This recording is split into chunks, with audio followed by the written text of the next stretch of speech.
ಜೈ ಹಿಂದ್. ಎಲ್ಲ ನನ್ನ ಸ್ಪರ್ಧಾತ್ಮಕ ಪರೀಕ್ಷೆಗೆ ತಯಾರಿಯನ್ನ ನಡೆಸಿರ್ತಕ್ಕಂಥ ಎಲ್ಲ ನನ್ನ ಎಕ್ಸ್ಪೀರಿಯನ್ಸ್ಗೆ ನೋಡ್ಕೋಬಹುದು. 2024ರಲ್ಲಿ ಕಾಲ್ಫಾರ್ಮ್ ಅನ್ನ ಮಾಡಿರ್ತಕ್ಕಂಥ RRB ಡಿ ಗ್ರೂಪ್ಗೆ ಯಾರೆಲ್ಲ ಅರ್ಜಿಗಳನ್ನ ಸಲ್ಲಿಸ್ಬಿಟ್ಟು ಎಕ್ಸಾಮ್ ಅನ್ನ ಬರ್ದಿದ್ರಲ್ಲ, ಸೊ ಎಕ್ಸಾಮ್ ಅನ್ನ ಬರ್ದಿರ್ತಕ್ಕಂಥ ವಿದ್ಯಾರ್ಥಿಗಳದ್ದು ರಿಸಲ್ಟಿಗೋಸ್ಕರ ಕಾಯ್ತಾ ಇದ್ರಿ. ಸರ್ ಕೋರ್ಟ್ ಕೇಸ್ ಆಯ್ತು, ಅದು ಆಯ್ತು, ರಿಸಲ್ಟ್ ಅನ್ನ ಯಾವಾಗ ಬಿಡ್ತಾರೆ ಅಂತ ಹೇಳ್ಕಿಸಿಂದ ಸೊ ನಿಮ್ ಮುಂದೆನೆ ನಾನು ಮಧ್ಯಾಹ್ನ ಒಂದು ಆಲ್ರೆಡಿ ಭುವನೇಶ್ವರದ್ದು ಫಿಸಿಕಲ್ ಅಂದ್ರೆ ಎಕ್ಸಾಮ್ ಅನ್ನ ರಿಸಲ್ಟ್ ಅನ್ನ ಬಿಟ್ಟಿದ್ರು. ಸೊ ಬೆಂಗಳೂರು ಜೂನ್ ಯಾವಾಗ ಬಿಡ್ತಾರ ಸರ್ ಅಂತ ಹೇಳ್ಕಿಸಿಂದ ಪ್ರತಿ ಒಂದು ವಿದ್ಯಾರ್ಥಿ ಕೂಡ ಕೇಳ್ತಾ ಇದ್ರಿ. ಸೊ ಇವಾಗ ಬಂದ್ಬಿಟ್ಟು ಬೆಂಗಳೂರು ಜೂನ್ ರಿಸಲ್ಟ್ ಅನ್ನ ಬಿಟ್ಟಿದ್ದಾರೆ, ಚೆಕ್ ಮಾಡ್ಕೋಬಹುದು. ಸೊ ಇಲ್ಲಿ ಬಂದ್ಬಿಟ್ಟು ರೈಲ್ವೆ ರಿಕ್ರೂಟ್ಮೆಂಟ್ ಬೋರ್ಡ್ ಬೆಂಗಳೂರು ಅಂತ ಹೇಳ್ಕಿಸಿಂದ ಕೊಟ್ಟಿದ್ದಾರೆ.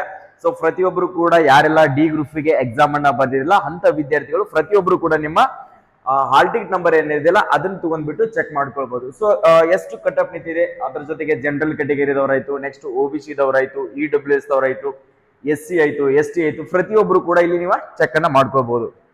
ಓಕೆ, ನಾನು ನಿಮ್ಗೆ ಕ್ಲಿಯರಿಟಿ ಆಗಿರ್ತಕ್ಕಂಥ ಮಾಹಿತಿಯನ್ನು ತೋರಿಸ್ತಾ ಹೋಗ್ತೀನಿ. ಪ್ರತಿಯೊಬ್ಬರು ಕೂಡ ಚೆಕ್ ಅನ್ನ ಮಾಡ್ಕೊಡ್ರಿ. ಸೊ ಇಲ್ಲಿ ಬಂದ್ಬಿಟ್ಟು ನೋಡ್ಕೊಡ್ರಿ, ಆಲ್ರೆಡಿ ನಿಮ್ಗೆ ನಾನು ತೋರಿಸಿದ್ದೀನಿ ಯಾವ ತರ ಇರುತ್ತಪ್ಪ ಅಂತ ಹೇಳ್ಕೇಶಂದ. ಸೊ ಲಿಸ್ಟ್ ಅನ್ನ ಚೆಕ್ ಮಾಡ್ಕೊಡ್ರಿ ಪ್ರತಿಯೊಬ್ರು ಕೂಡ. ಸೊ ಲಿಸ್ಟ್ ಬಂದ್ಬಿಟ್ಟು ನೋಡ್ಕೊಡ್ರಿ ಯಾವ ತರಪ್ಪ ಅಂದ್ರೆ ನಿಮ್ಗೆ ಪ್ರತಿಯೊಬ್ರು ಕೂಡ ಇಲ್ಲಿ ಈ ನಂಬರ್ ಏನಿದವಲ್ಲ ರೋಲ್ ನಂಬರ್ಗಳು, ಇಲ್ಲಿ ರೋಲ್ ನಂಬರ್ ನಿಮ್ದು ಯಾರ್ದಾದ್ರು ಅಡ್ಮಿಟ್ ಕಾರ್ಡ್ ಇತ್ತಪ್ಪ ಅಂದ್ರೆ ಪ್ರತಿಯೊಬ್ರು ಕೂಡ ಚೆಕ್ ಮಾಡ್ಕೊಡ್ರಿ. ಇದು ಅಡ್ಮಿಟ್ ಕಾರ್ಡ್ ಅಲ್ಲಿ ಏನು ಇವೆಲ್ಲ ನಂಬರ್ಗಳು ಇರ್ತಾವಲ್ಲ, ಸೊ 14823406676796. ಸೊ ಈ ತರದ ನಂಬರ್ಗಳು ನಿಮ್ಮ ಹಾಲ್ ಟಿಕೆಟ್ ನಲ್ಲಿ ನಂಬರ್ ಇರ್ತದ. ಸೊ ಪ್ರತಿಯೊಬ್ರು ಕೂಡ ನಿಮ್ಮ ನಂಬರ್ ಅನ್ನ ಚೆಕ್ ಮಾಡ್ಕೊಡ್ರಿ. ಸೊ ಕಟಪ್ ಬಂದ್ಬಿಟ್ಟು ಕಟಪ್ ಬಗ್ಗೆ ಮಾತಾಡೋಣ, ಎಷ್ಟು ಕಟಪ್ ನಿಂತ್ಕೊಂಡಿದೆ ಅಂತ ಹೇಳ್ಕೇಶಂದ. ಸೊ ಪ್ರತಿಯೊಬ್ರು ಕೂಡ ಕಟಪ್ ಬಗ್ಗೆ ಚೆಕ್ ಮಾಡ್ಕೊಡ್ರಿ. ಸೊ ಇಲ್ಲಿ ಬಂದ್ಬಿಟ್ಟು ನೋಡ್ಕೊಡ್ರಿ, ಕಟಪ್ ಬಗ್ಗೆ ನಾನು ಹೇಳ್ತಾ ಇದ್ದೀನಿ. ಸೊ ನಮ್ಮ ಕರ್ನಾಟಕಕ್ಕೆ ಸೊ ಈಗ ಬೆಂಗಳೂರು ಜೂನ್ ಕಟ್ ಆಫ್ ಎಷ್ಟು ನಿಂತ್ಕೊಂಡಿದೆಯಪ್ಪ ಅಂದ್ರೆ ಅದ್ರ ಬಗ್ಗೆ ಡಿಸ್ಕಷನ್ ಅನ್ನ ಮಾಡ್ತಾ ಹೋಗೋಣ. Okay, Bengaluru June cut off ನೋಡ್ಕೊಡ್ರಿ. ಜಸ್ಟ್ ನಿಮ್ಗೆ ಬಿಟ್ಟಿದ್ದಪ್ಪ ಅಂದ್ರೆ 1 hour ಬಿಫೋರ್ ಬಿಟ್ಟಿದ್ದಾರೆ ಇದನ್ನ. ಸೊ ಆಲ್ರೆಡಿ ಈಗ 1 ತಾಸಾಯ್ತು. ಟೋಟಲಿ ಬಂದ್ಬಿಟ್ಟು ಎಷ್ಟು ಜನಗಳನ್ನ ಸೆಲೆಕ್ಟ್ ಅನ್ನ ಮಾಡಿದ್ದಾರೆ ಅಂತ ಕೊಟ್ಟಿದ್ದಾರೆ ನೋಡ್ಕೊಡ್ರಿ. ಎಷ್ಟು ಜನ ಸೆಲೆಕ್ಟ್ ಆಗಿದಾರಪ್ಪ ಅಂದ್ರೆ ಸೊ ಟೋಟಲಿ ಬಂದ್ಬಿಟ್ಟು 876 ಜನಗಳನ್ನ ಸೆಲೆಕ್ಷನ್ ಮಾಡಿದ್ದಾರೆ. ಎಷ್ಟು? 876 ವಿದ್ಯಾರ್ಥಿಗಳನ್ನ ಶಾರ್ಟ್ ಲಿಸ್ಟ್ ಅಲ್ಲಿ ಕೊಟ್ಟಿದ್ದಾರೆ. ಇವರು ಫಿಸಿಕಲ್ ಗೆ ಎಲಿಜಿಬಿಲಿಟಿ ಇದ್ದಾಗೆ. ಸೊ ಇದರಲ್ಲಿ ಏನಿದಾರಲ್ಲ, ಸೊ ಪ್ರತಿಯೊಬ್ರು ಕೂಡ ಇವರು ಫಿಸಿಕಲ್ ಗೆ ಕ್ವಾಲಿಫೈ ಇದ್ದಾಗೆ. ಸೊ ಫಿಸಿಕಲಿ ತಯಾರಿ ಮಾಡ್ಕೊಡ್ರಿ. ಫಿಸಿಕಲ್ ಇಂಕಿ ಆರಾಮ್ಸಾಗಿ ಈಸಿ ಆಗಿರುತ್ತಾ. ಸೊ ಪ್ರತಿಯೊಬ್ರು ಕೂಡ ಫಿಸಿಕಲ್ ಪಾಸ್ ಆಗ್ತಾರೆ. ಯಾರು ಕೂಡ ಇದರಲ್ಲಿ ಫಿಸಿಕಲ್ ಫೇಲ್ ಆಗುವಂತ ಚಾನ್ಸೇ ಇರೋದಿಲ್ಲ ಪ್ರತಿಯೊಬ್ರು ಕಡೆ. ಯಾಕಂದ್ರೆ ವೇಟ್ ನ ಹೊತ್ಕೊಂಡು ಓಡೋದಿರುತ್ತೆ. ಸೊ ಇದಕ್ಕೆ ಯಾವುದೇ ತರಂತ ಹೈಟ್ ಬಗ್ಗೆ ತಲೆ ಕೆಡ್ಸ್ಕೊಳಕ್ ಹೋಗ್ಬೇಡ್ರಿ. ಏನ್ ನಿಮ್ದು ಶಾರ್ಟ್ ಲಿಸ್ಟ್ ಅಲ್ಲಿ ಕುತ್ಕೊಂಡಿದ್ದೀರಾ, ನೆಕ್ಸ್ಟ್ ಇದಾದ್ಮೇಲೆ ಫಿಸಿಕಲ್ ಪಾಸ್ ಆದ್ಮೇಲೆ ಕೂಡ ನಿಮ್ಗೊಂದು ಶಾರ್ಟ್ ಲಿಸ್ಟ್ ಅನ್ನ ಬಿಡ್ತಾರೆ. ಸೊ ಆ ಶಾರ್ಟ್ ಲಿಸ್ಟ್ ಅಲ್ಲಿ ನೀವು ಏನಾದ್ರು ಫೈನಲ್ ಸೆಲೆಕ್ಷನ್ ಆದ್ರಿಪ್ಪ ಅಂದ್ರೆ ನೀವು ಫೈನಲಿ ರೈಲ್ವೆ ಡಿ ಗ್ರೂಪ್ ಅನ್ನ ಹುದ್ದೆಯನ್ನ ಸೇರ್ಕೊಂಡಾಗೆ. ನೆಕ್ಸ್ಟ್ ಸರ್ ಈಗ ಆಲ್ರೆಡಿ ಇದು ಡಿ ಗ್ರೂಪ್ ಮೊದಲಿಗೆ ಕಾಲ್ಫಾರ್ಮ್ ಅನ್ನ ಮಾಡಿರ್ತಕ್ಕಂಥದ್ದು. ನೆಕ್ಸ್ಟ್ ಇವಾಗ ಮತ್ತೆ ನಾವು ಡಿ ಗ್ರೂಪ್ ಅಪ್ಲಿಕೇಶನ್ ಅನ್ನ ಹಾಕಿದೀವಲ್ಲ ಸರ್, ಅದು ಎಕ್ಸಾಮ್ ಅನ್ನ ಯಾವಾಗ ನಡೆಸ್ತಾರ ಅಂತ ಕೇಳ್ತಾ ಇದ್ರಿ. ಸೊ ಆ ಎಕ್ಸಾಮ್ ಡೇಟ್ ಇನ್ನೂ ಕೂಡ ಫಿಕ್ಸ್ ಆಗಿಲ್ಲ. ಸೊ ಎಕ್ಸಾಮ್ ಡೇಟ್ ಫಿಕ್ಸ್ ಆಗುವಂತ ಚಾನ್ಸಸ್ ಇರ್ತದೆ. ಸೊ ತಯಾರಿಯನ್ನ ಸ್ಟಾರ್ಟ್ ಮಾಡ್ಕೊಡ್ರಿ. ಯಾವ ಡೇಟ್ಗೆ ಎಕ್ಸಾಮ್ ಅನ್ನ ನಡೆಸ್ತಾರೆ ಅಂತ ಯಾವ ಕೂಡ ಆಲ್ರೆಡಿ ಇನ್ಫಾರ್ಮೇಶನ್ ಬರ್ತದ. ಸೊ ಕ್ಯಾನ್ಸಲ್ ಆಗೋದು ಮತ್ತೆ ಡೇಟ್ ಫಿಕ್ಸ್ ಮಾಡೋದು ಆತರ ಮಾಡ್ತಾ ಇರ್ತಾರೆ. ಅದ್ರ ಬಗ್ಗೆ ಗಮನ ಇಡಕ್ ಹೋಗ್ಬೇಡ್ರಿ. ಯಾವುದೇ ಸೆಂಟ್ರಲ್ ಗೌರ್ಮೆಂಟ್ ಗೆ ನೀವು ತಯಾರಿಯನ್ನ ನಡೆಸ್ತಾ ಇದ್ರಿಪ್ಪ ಅಂದ್ರೆ ಯಾವುದೇ ಇವತ್ತು ನೀವು ಯಾವುದೇ ಆಗಿರ್ಲಿ, ಇವತ್ತು ಅಕಸ್ಮಾತ್ ನೀವು SSGD ಆಗಿರ್ಲಿ, ನೆಕ್ಸ್ಟ್ ಅದರ ಜೊತೆಗೆ ಆರ್ಮಿ ಆಗಿರ್ಲಿ, ನೇವಿ ಆಗಿರ್ಲಿ, ಏರ್ಫೋರ್ಸ್ ಆಗಿರ್ಲಿ, ಯಾವುದೇ ನೀವು ಜಾಬ್ಗೆ ತಯಾರಿಗಳನ್ನ ನಡೆಸ್ತಾ ಇದ್ರಿಪ್ಪ ಅಂದ್ರೆ ಅಡ್ವಾನ್ಸ್ ಆಗಿ ಪ್ರಿಪರೇಷನ್ ಅನ್ನ ಇಟ್ಕೊಳ್ಳೋದು ನನ್ನ ಪ್ರಕಾರ ಬೆಟರ್. ಯಾಕಂದ್ರೆ ನೋಡ್ಕೋಬಹುದು ಆಲ್ರೆಡಿ ಈಗ ನೀವು SSGD ಏನಾದ್ರು ತಯಾರಿಗಳನ್ನ ನಡೆಸ್ತಾ ಇದ್ರಿಪ್ಪ ಅಂದ್ರೆ SSGD ಮತ್ತೆ ಇವಾಗ ಕಾಲ್ಫಾರ್ಮ್ ಆಗ್ತಾ ಇದೆ. ಸೊ SSGD ಬಂದ್ಬಿಟ್ಟು ನಿಮಗೆ ಯಾವಾಗಪ್ಪ ಅಂತಂದ್ರೆ ಸೆಪ್ಟೆಂಬರ್ ದಲ್ಲಿ ನಿಮ್ದು ಮತ್ತೆ ಕಾಲ್ಫಾರ್ಮ್ ಅನ್ನ ನೋಟಿಫಿಕೇಶನ್ ಅನ್ನ ಮಾಡ್ತಾ ಇದ್ದಾರೆ. ಆದ ಕಾರಣಕ್ಕೋಸ್ಕರ ನೀವೀಗ ಆಲ್ರೆಡಿ ತಯಾರಿಗಳನ್ನ ಮಾಡ್ಕೊಳ್ರಿ. ಸೊ ನನ್ನ ಅಪ್ರಾಕ್ಸಿಮೇಟ್ ಎಷ್ಟು ವೇಕೆನ್ಸಿಗಳನ್ನ ಕಾಲ್ಫಾರ್ಮ್ ಅನ್ನ ಮಾಡಬಹುದಪ್ಪ ಅಂತಂದ್ರೆ SSGD ಬಂದ್ಬಿಟ್ಟು 30,000 ವೇಕೆನ್ಸಿಗಳನ್ನ 100% ಕಾಲ್ಫಾರ್ಮ್ ಅನ್ನ ಮಾಡ್ತಾರ. ತಯಾರಿಗಳನ್ನ ಯಾವತ್ತೂ ಕೂಡ ಬಿಡಕ್ ಹೋಗ್ಬೇಡ್ರಿ. 30,000 ಪ್ಲಸ್ ವೇಕೆನ್ಸಿಗಳನ್ನ ಕಾಲ್ಫಾರ್ಮ್ ಅನ್ನ ಮಾಡ್ತಾರೆ. ಡಿ ಗ್ರೂಪ್ ಆಯ್ತು. Next already railway recruitment board ಅಲ್ಲಿ ಟೆಕ್ನಿಷಿಯನ್ ಮತ್ತು ALP ಅಸಿಸ್ಟೆಂಟ್ ಲೋಕೋ ಪೈಲಟ್ ಕೂಡ ಕಾಲ್ಫಾರ್ಮ್ ಅನ್ನ ಮಾಡಿದ್ದಾರೆ. ಸೊ ಆಲ್ರೆಡಿ ALP ಇದು ಅಪ್ಲಿಕೇಶನ್ ಸ್ಟಾರ್ಟ್ ಆಗಿದೆ. ಹಾಕ್ಬೇಕನ್ನುವಂತ ವಿದ್ಯಾರ್ಥಿಗಳು ಕೂಡ ಅಪ್ಲಿಕೇಶನ್ ಗಳನ್ನ ಹಾಕೊಡ್ರಿ. ಸೊ ಇದೇನಿದೆಯಲ್ಲ D group RRB D group ಏನ್ ಹಾಕ್ಬೇಕು ಅನ್ಕೊಂಡಿದ್ರಪ್ಪ ಅಂದ್ರೆ ಸೊ ಇದು RRB ಡಿ ಗ್ರೂಪ್ ಹಾಕ್ಬೇಕನ್ನೋರು ಜಸ್ಟ್ ಏನಪ್ಪಾ ಅಂದ್ರೆ ಗ್ರೂಪ್ ಡಿ ಇದು 10th ಬೇಸ್ ಮೇಲೆ ಇರುತ್ತಾ ಏನೋ, ಇದಕ್ಕೆ ಜಸ್ಟ್ 10th ಪಾಸ್ ಆಗಿರ್ತಕ್ಕಂಥ ವಿದ್ಯಾರ್ಥಿಗಳು ಅಪ್ಲಿಕೇಶನ್ ಅನ್ನ ಹಾಕ್ಬಹುದು. ಏನೋ ಜಸ್ಟ್ 10th ಪಾಸ್ ಆಗಿರ್ಬೇಕು. ಇದಕ್ಕೆ ಯಾವುದೇ ತರಂತ ಫಿಸಿಕಲ್ ಎಂಕಿ ಬೇಕಾಗಿರೋದಿಲ್ಲ. ಜಸ್ಟ್ ನೀವು 10th ಪಾಸ್ ಆಗಿ ಜಸ್ಟ್ ಕೇವಲ 35 ಮಾರ್ಕ್ಸ್ ತಗೊಂಡಿದ್ರಪ್ಪ ಅಂದ್ರೆ ನೀವು ರೈಲ್ವೆ ಡಿ ಗ್ರೂಪ್ ಅಲ್ಲಿ ಜಾಬ್ ಅನ್ನ ಪಡೆದುಕೊಳ್ಬಹುದು. ಆದ ಕಾರಣಕ್ಕೋಸ್ಕರ ನೆಕ್ಸ್ಟ್ ಯಾವುದೇ ಡಿ ಗ್ರೂಪ್ ರೈಲ್ವೆದಲ್ಲಿ ಕಾಲ್ಫಾರ್ಮ್ ಅನ್ನ ಮಾಡಲಿ.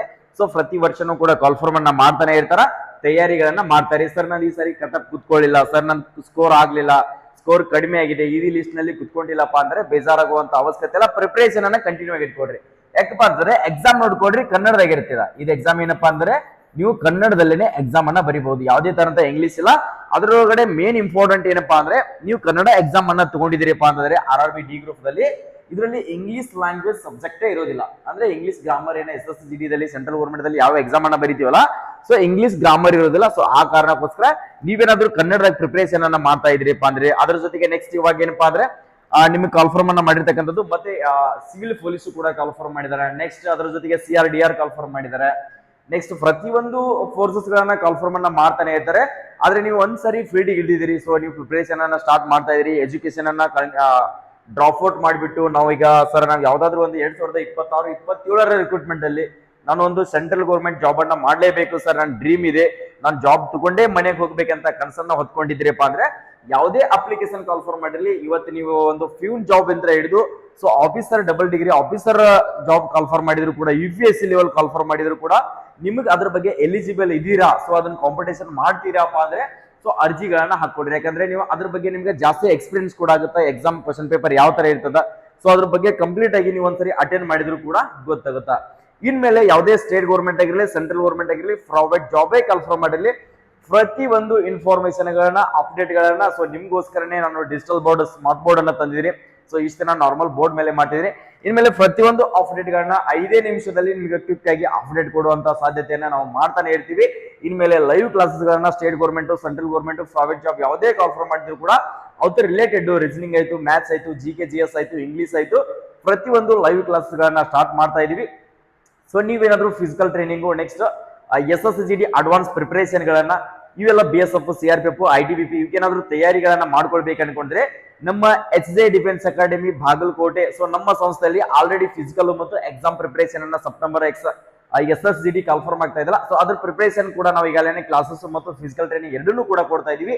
ನೀವೇನಾದ್ರೂ ಬರಬೇಕು, ಸೊ ಈ ಬ್ಯಾಚ್ ಗೆ ಜಾಯ್ನ್ ಆಗ್ಬೇಕು ಅನ್ಕೊಂಡಿದ್ರೆ ಇಲ್ಲಿ ಕೊಟ್ಟಿರ್ತಕ್ಕಂಥ ಕಾಂಟ್ಯಾಕ್ಟ್ ನಂಬರ್ ಕಾಲ್ ಮಾಡಿಬಿಟ್ಟು ಇವಾಗಲೇ ಅಡ್ಮಿಷನ್ ಗಳನ್ನ ಬುಕ್ ಮಾಡ್ಕೊಡ್ರಿ. ಯಾಕಂದ್ರೆ next batch already first batch start ಆಗಿದೆ. ಸೆಕೆಂಡ್ ಬ್ಯಾಚ್ ಬರುವಂತ ವಿದ್ಯಾರ್ಥಿಗಳು ಕನ್ಫರ್ಮೇಶನ್ ಸೀಟ್ ಯಾರು ಕನ್ಫರ್ಮ್ ಮಾಡ್ಕೋತಿಲ್ಲ ಅಂತ ವಿದ್ಯಾರ್ಥಿಗಳಿಗೆ ಮಾತ್ರ ಇರ್ತಾ.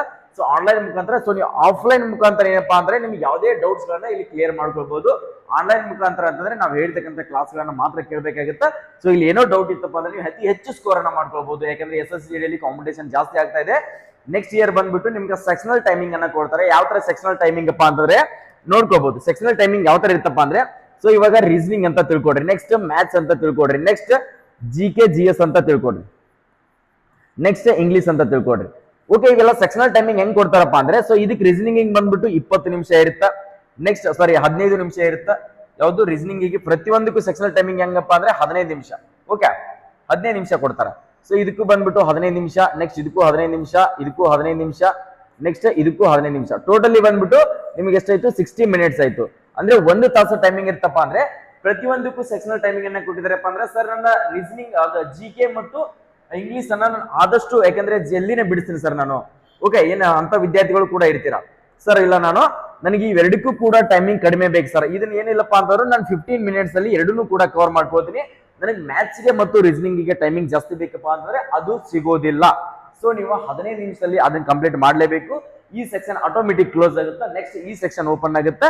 ಆ ಕಾರಣಕ್ಕೋಸ್ಕರ ಆ ತಯಾರಿಯನ್ನ ಈಗಿಂತ್ರನೇ ಬೇಸಿಕ್ ಸ್ಟಾರ್ಟ್ ಮಾಡ್ಕೊಂಡ್ರಪ್ಪ ಅಂದ್ರೆ ಆರಾಮ್ಸಾಗಿ ಎಕ್ಸಾಮ್ ಅನ್ನ ಕ್ಲಿಯರ್ ಮಾಡಬಹುದು. ಆ ತರದ ಟ್ರೈನ್ ಅಪ್ ಅನ್ನ ನಮ್ಮ ಕೋಚಿಂಗ್ ದಲ್ಲಿ ಕೊಡ್ತಾನೆ ಇದೀವಿ. ಸೊ ಎಲ್ಲರೂ ಕೂಡ ಆಲ್ ದಿ ಬೆಸ್ಟ್, ಒಳ್ಳೇದಾಗ್ಲಿ. ಸೊ ಈ ವಿಡಿಯೋನ ಪ್ರತಿಯೊಂದು ಕರ್ನಾಟಕ ರಾಜ್ಯದ ಎಲ್ಲಾ ವಿದ್ಯಾರ್ಥಿಗಳಿಗೆ, ಡಿ ಗ್ರೂಪ್ ಎಕ್ಸಾಮ್ ಬರ್ದಿರ್ತಕ್ಕಂಥ ವಿದ್ಯಾರ್ಥಿಗಳಿಗೆ ಈ ವಿಡಿಯೋನ ಶೇರ್ ಮಾಡ್ರಿ. ನಾವು ಕೊಟ್ಟಿರ್ತಕ್ಕಂಥ ಮಾಹಿತಿ ಇಷ್ಟ ಆಗಿದ್ರೆ ಸೊ ಪ್ರತಿಯೊಬ್ರು ಕೂಡ ಒಂದು ಲೈಕ್ ಮಾಡುವುದರ ಮುಖಾಂತರ ಲೈಕ್ ಮಾಡ್ರಿ. ಸೊ ಪ್ರತಿಯೊಬ್ಬರಿಗೂ ಕೂಡ ಶೇರ್ ಮಾಡ್ರಿ. ಸಬ್ಸ್ಕ್ರೈಬ್ ಮಾಡ್ಕೋದನ್ನ ಕೆಳಗಡೆ ಕಾಣ್ತಿರುವಂತ ನಮ್ಮ ಯೂಟ್ಯೂಬ್ ಚಾನಲ್ ಸಬ್ಸ್ಕ್ರೈಬ್ ಮಾಡ್ಕೊಂಡಿರಲ್ಲ ಅಂದ್ರೆ ಸೊ ಇವಾಗಲೇ ಸಬ್ಸ್ಕ್ರೈಬ್ ಮಾಡ್ಕೊಡ್ರಿ. ಎಲ್ಲರೂ ಕೂಡ ಆಲ್ ದಿ ಬೆಸ್ಟ್, ಒಳ್ಳೆದಾಗಲಿ. ಜೈ ಹಿಂದ್, ಜೈ ಕರ್ನಾಟಕ.